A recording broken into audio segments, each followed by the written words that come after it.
Turn the key on a forklift, and within seconds, the engine starts.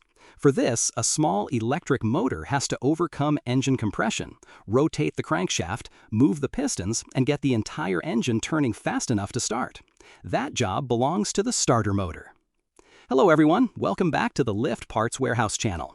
In this video, we're going to follow the complete starting sequence and see exactly how a forklift starter motor works from the moment you turn the key until the engine comes to life.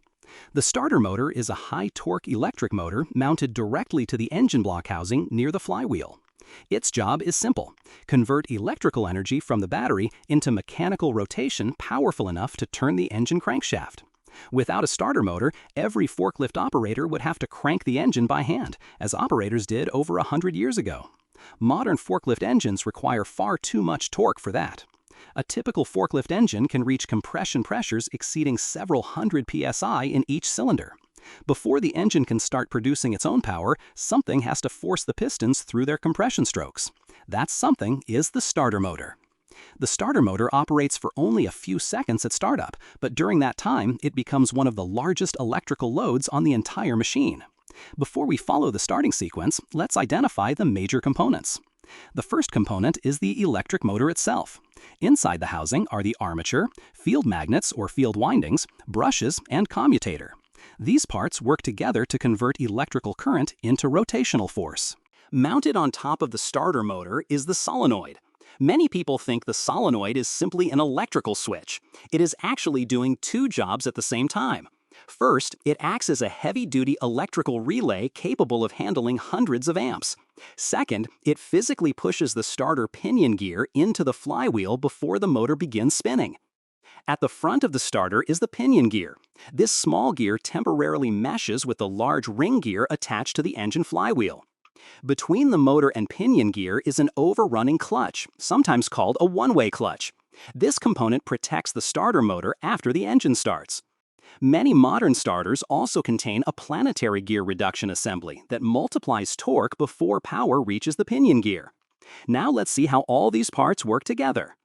Everything begins when the operator turns the ignition key or presses the start switch.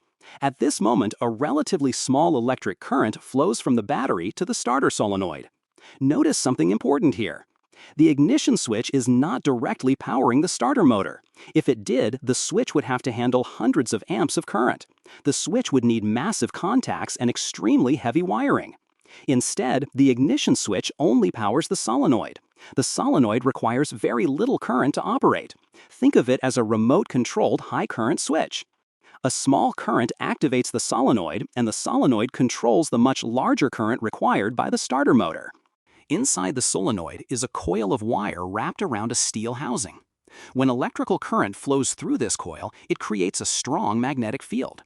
That magnetic field pulls a steel plunger toward the center of the solenoid. As the plunger moves, two things happen simultaneously. First, the plunger pushes a shift fork. Second, it begins closing a heavy-duty electrical contact.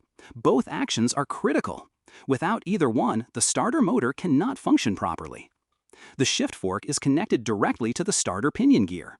As the plunger moves forward, the fork pushes the pinion gear toward the flywheel. The flywheel contains a large ring gear with teeth around its outer circumference. The pinion gear must mesh perfectly with these teeth before the starter motor begins applying power. To make engagement easier, the pinion rides on helical splines. As it slides forward, these splines force the gear to rotate slightly. This small rotation helps align the teeth and allows smooth engagement with the flywheel. Without this feature, the teeth could collide head-on, preventing proper engagement. Once the pinion fully meshes with the flywheel, the starter is mechanically connected to the engine. Now the electrical side takes over. As the solenoid plunger reaches the end of its travel, it closes a heavy-duty contact inside the solenoid. This connects battery power directly to the starter motor. Now hundreds of amps can flow through the starter. Current enters the brushes. The brushes transfer electricity into the commutator. The commutator distributes current into the armature windings. As current flows through these windings, powerful magnetic fields are created.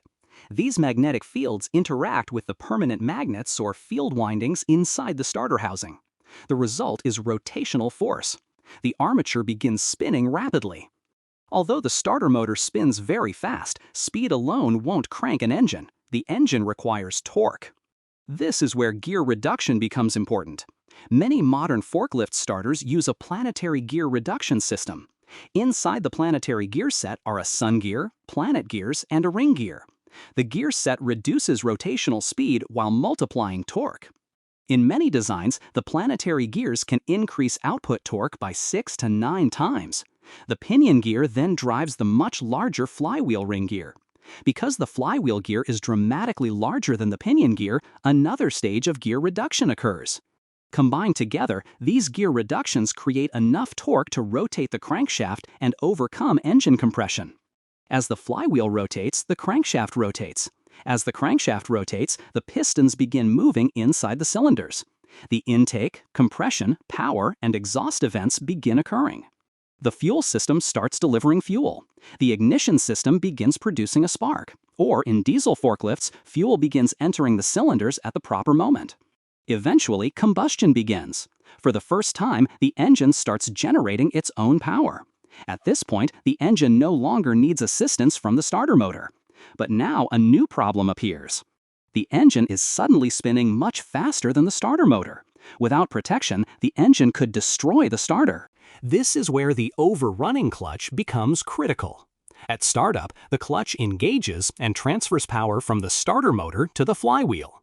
But once the engine starts running faster than the starter motor, the clutch automatically releases. Instead of forcing the starter motor to spin at dangerous speeds, the clutch allows the pinion gear to freewheel. The engine can continue spinning while the starter remains protected. This simple component prevents catastrophic starter motor damage. Once the engine starts, the operator releases the key. Power to the solenoid is removed. The magnetic field collapses. The return spring pushes the plunger back to its original position. The electrical contacts open. Power to the starter motor stops.